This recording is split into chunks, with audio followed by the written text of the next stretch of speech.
নমস্কার বন্ধুরা, আজকে রেসিপি বানাবো ঢেঁড়স আলু দিয়ে চারা পোনা মাছের ঝোল। জ্যান্ত চারা পোনা মাছের ঝোল দেখতে থাকুন আপনারা। এখানে নিয়েছি দুটো পোনা মাছ, জ্যান্ত পোনা মাছ। এখানে নিয়েছি কিছু পরিমাণ কচি ঢেঁড়স, দেখতে পাচ্ছেন আপনারা। এখানে একটা মাঝারি সাইজের আলু, এখানে একটা টমেটো, আর নামানোর সময় এই ধনেপাতাটা কুচিয়ে দেবো। চলো দেখতে থাকুন আপনারা কীভাবে বানাবো রেসিপিটা।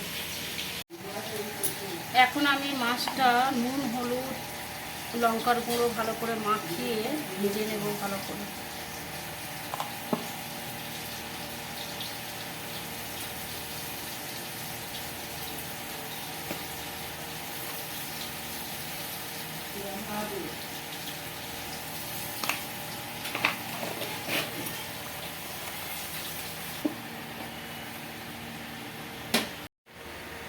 দিয়ে দিলাম সর্ষে তেল, আর মাছটা ফ্রাই করে নেব।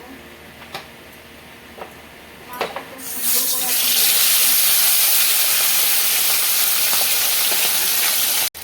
এখন মাছটা ভাজা হয়ে গেছে, আমি ভেজে নেব। আর একটা মাছ এইভাবে ভেজে নেব।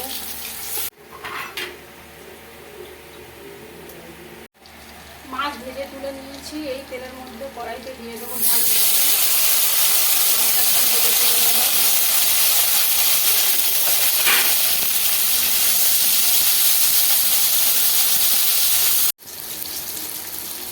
হালকা একটু লবণ দিয়ে, একটু হলুদ দিয়ে ভেজে নেব। ঢেঁড়সগুলো নুন হলুদ দিয়ে ভালো করে ভাজা হয়ে গেছে, আমি তুলে নেব। কড়াইতে দিয়ে দেব 5 ফোড়ন,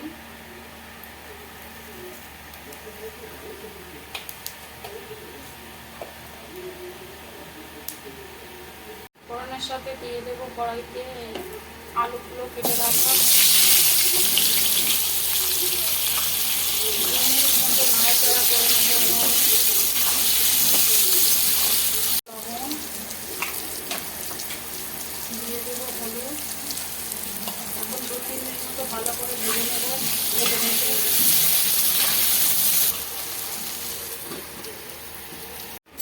এইভাবে ঢাকাটা খুলে খুলে 2 মিনিট পরে পরে একটু নেড়ে নেড়ে আলুটা সিদ্ধ করে নেব।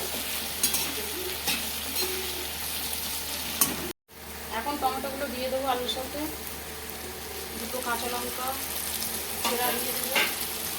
আরও 2-3 মিনিট মতো নাড়াচাড়া করবো ঢেকে ঢেকে।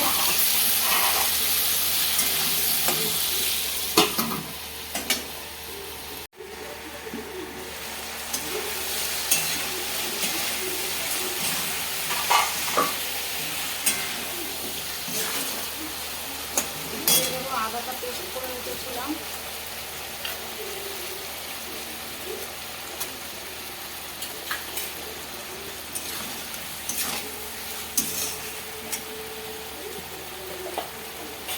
মশলার বাটিটা ধুয়ে জল দিয়ে দেবো।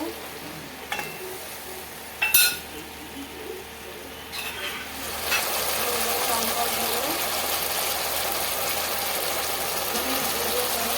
রেখেছিলাম সেটাও দিয়ে দেবো 1 চামচ। এখন 2 মিনিট ভালো করে কষিয়ে জল দিয়ে দেবো।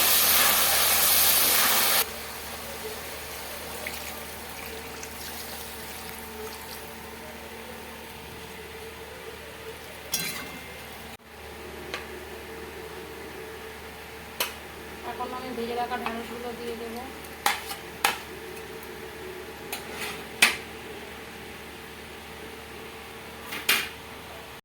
তরকারি হয়ে এসছে। এখন আমি মাছটা দিয়ে 1 মিনিট মতো ফুটিয়ে নেব।